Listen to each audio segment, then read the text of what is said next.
Christmas Eve had fallen, and the biting cold of winter seeped into every corner of the impoverished Phoenix neighborhood. The shimmering Christmas lights adorning the distant, wealthier homes only deepened the contrast, emphasizing the darkness and scarcity enveloping the less fortunate. In a modest apartment tucked away at the end of the street, 14-year-old Elijah Carter sat quietly on the edge of his bed, his gaze fixed on the worn-out sneakers at his feet. Every scuff and tear told the story of the struggles he and his grandmother, Clara Carter, had faced together. Their apartment was humble, sparsely furnished with only the essentials. The darkness of the room was broken only by the faint glow of an old, faded string of Christmas lights. A small, spindly Christmas tree with a few handmade ornaments stood atop the kitchen counter, the sole festive decoration they could manage. Yet even amidst such simplicity, the little home radiated warmth, thanks to the unyielding love between Elijah and his grandmother. "Dinner's ready, Elijah," Clara's voice called from the kitchen, breaking the silence. Her words drew Elijah out of his wandering thoughts. Rising from the bed, he walked to the kitchen, where she had prepared their modest meal. On the table were a bowl of canned soup and a few slices of stale bread. Simple fare, but presented neatly, as if to make the holiday feel special. Clara, with her silver hair tied in a neat bun and her kind eyes, always found a way to bring comfort and warmth, even in the face of poverty. "You didn't have to go through all this trouble, Grandma. It's just Christmas," Elijah said, his voice tinged with a mix of gratitude and guilt. "Holidays are meant to remind us of the good things in life, my dear. A little effort for a special day is never wasted," Clara replied with a gentle smile. The meal passed in peaceful silence. In the dim light of the Christmas decorations, Clara reached out and placed her hand over Elijah's. "You're a kind and determined boy, Elijah. I know you'll do great things someday," she said with heartfelt conviction. Her words, though simple, were a beacon of hope in the darkness of Elijah's challenging life. After dinner, Elijah asked for permission to take a walk around the neighborhood. "Be careful, Elijah. I've heard it's not very safe out there these days," Clara said, her voice laced with concern. "I'll be fine, Grandma," Elijah reassured her with a smile before putting on his thin, worn-out jacket and stepping outside. The icy air enveloped his small frame as he walked down the deserted streets, where the shimmering Christmas lights on the houses created a scene both beautiful and distant from his reality. In the unusual stillness of the winter night, a sharp, acrid smell suddenly pierced through the cold air, a smell of gas. Elijah stopped in his tracks, sniffing deeply to pinpoint the source. His eyes fell on the home of Dr. Michael Harris, an elderly man who lived alone in the neighborhood. Through the kitchen window, Elijah caught a glimpse of a flickering light, a small flame struggling to stay alive. The closer Elijah moved, the stronger the smell of gas became, and a realization gripped him. This wasn't just a minor accident. Time was ticking. "Dr. Harris," Elijah shouted, but there was no response.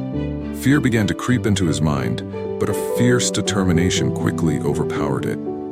"I have to do something," he thought to himself, mustering all his courage as he stepped through the rusty gate. With his heart pounding in his chest, Elijah moved closer to the house, knowing full well that he was walking into what could become a ticking time bomb.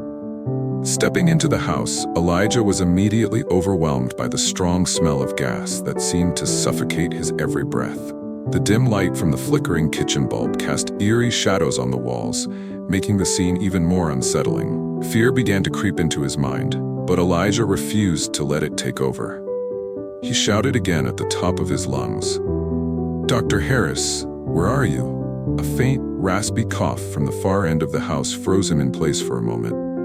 His heart pounded as he realized it was the sound of life, fragile but still there. Without hesitation, Elijah ran toward the source of the noise, his small frame propelled by a sense of responsibility and determination that overshadowed his fear. In the corner of the kitchen, near the door leading to the basement, Elijah found Dr. Harris lying motionless on the cold tile floor. The old man's face was pale, his breathing shallow, and his eyes tightly shut. Elijah trembled, but quickly dropped to his knees to check for signs of life. He shook the doctor firmly, his voice trembling with urgency. "Dr. Harris, wake up."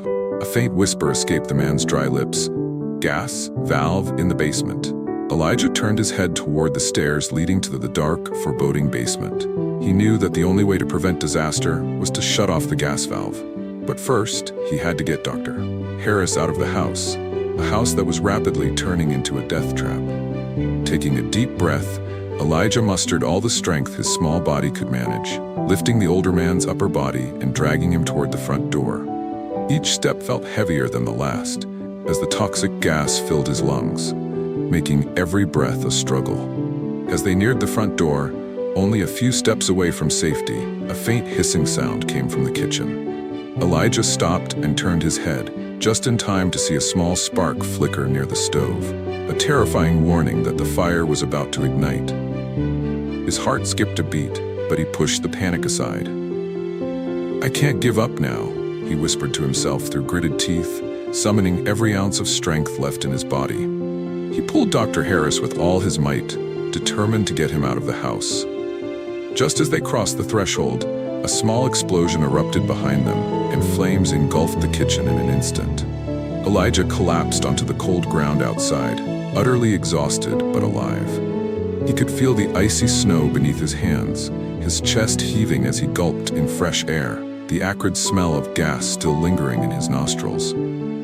The sound of fire truck sirens and police cars filled the air, mingling with the panicked cries of neighbors who had gathered outside. Through the haze of exhaustion, Elijah vaguely recognized a familiar figure running toward him. It was his grandmother, Clara. Her face was etched with worry, and tears streamed down her cheeks as she knelt beside him. "Elijah, are you okay? Are you hurt anywhere?" she asked, her voice trembling. "I'm fine, Grandma," Elijah murmured weakly, a faint smile breaking through his tired expression. Seeing her there soothed his racing heart. Dr. Harris was quickly loaded onto an ambulance in critical condition, but still alive. Paramedics and firefighters praised Elijah for his bravery and quick thinking. Despite his exhaustion, Elijah insisted that he was fine and refused to go to the hospital. All he wanted was to return home, where Clara was waiting for him. The next morning, soft sunlight filtered through the small window of their modest apartment, bringing a surprising sense of warmth. Elijah woke up, his body still aching from the events of the previous night. The sound of chatter and commotion outside piqued his curiosity. Slowly, he got out of bed and made his way to the door. When he opened it, he was stunned to see a crowd of neighbors gathered outside their home. "We heard about what you did last night. You're a real hero, Elijah," said an elderly woman with admiration in her eyes. Many of the neighbors brought gifts, food, and even Christmas presents they had managed to gather. One man handed Elijah a brand new pair of sneakers, while another family brought over a larger Christmas tree to replace the tiny, worn one in their kitchen. Elijah, unaccustomed to such attention, felt overwhelmed but deeply touched by their kindness. He realized that his actions had not only saved Dr. Harris's life, but also brought the community together in a spirit of generosity and unity. A few days later, Dr. Harris, now recovered, came to the Carter household in person to thank Elijah. He brought a bouquet of flowers and a small gift box as tokens of his gratitude. Sitting in the warm and humble home, Harris shared his heartfelt appreciation. "Thank you, Elijah. If it weren't for you, I wouldn't be here today. You're truly a brave young man." During the visit, Dr. Harris revealed something that left Elijah speechless. "I knew your mother," he said softly, his eyes misty. "She was a strong and kind-hearted woman. She helped me through a difficult time in my life, and now you've done the same for me. You remind me so much of her." Hearing this, Elijah felt a profound connection to the mother he had lost so long ago. Dr. Harris's words were like a bridge to the past, filling the void with memories he had long yearned for. Less than a week later, a letter arrived at the Carter home from a prestigious high school. With trembling hands, Elijah opened the envelope and read its contents in disbelief. The school was offering him a full scholarship, including living expenses. This incredible opportunity was a gift from Dr. Harris, who wanted to ensure that Elijah had the chance to build a bright future. Standing beside him, Clara's face lit up with joy, tears streaming down her cheeks. "You have to accept this, Elijah. This is the best thing you could do for yourself and for your mother," she said, her voice filled with pride. Elijah hugged his grandmother tightly, his heart swelling with emotion. From a Christmas Eve filled with danger and challenges, his life had taken an unexpected turn toward hope and opportunity. His brave actions had not only saved a life, but had also changed his own forever. As winter slowly gave way to spring, Elijah held on to the memory of that fateful Christmas Eve, not as a tale of hardship, but as a lesson in the power of courage and love. He learned that sometimes a single act of bravery could spark a chain of miracles, changing lives in ways he could never have imagined. Elijah's story is not just about a single heroic act. It is a testament to courage, resilience, and the profound power of compassion. In the face of immense hardship, he chose to confront his fear and act for the sake of another's life.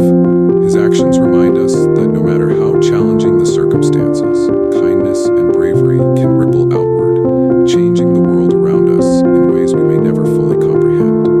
For Elijah, that moment marked a turning point in his life. The boy who once quietly navigated the struggles of a difficult existence became a symbol of hope and determination in his community. His bravery not only saved a life but also brought together neighbors who rallied around him, celebrating the goodness that can arise even in the darkest times. More importantly, Elijah's act of selflessness paved the way for a brighter future, one where he could rise above his circumstances and chase dreams that had once seemed so far out of reach. But Elijah's story is more than just his own. It is a call to action for all of us. In a world often marked by indifference, we each have the power to create change, whether through a small act of kindness, a word of encouragement, or the courage to stand up for what is right. We can all be an Elijah in our own lives, stepping forward when it matters most, regardless of how daunting the challenge may seem. The story of Elijah Carter is a poignant reminder that greatness is not measured by wealth or status, but by the size of one's heart and the strength of one's convictions. His journey underscores the idea that even the smallest acts of humanity can spark monumental change. And in those moments of giving, we not only uplift others, but also discover the depths of our own capacity for love and courage. If Elijah's story moved you, consider the countless untold stories of bravery and kindness that happen every day. Imagine how different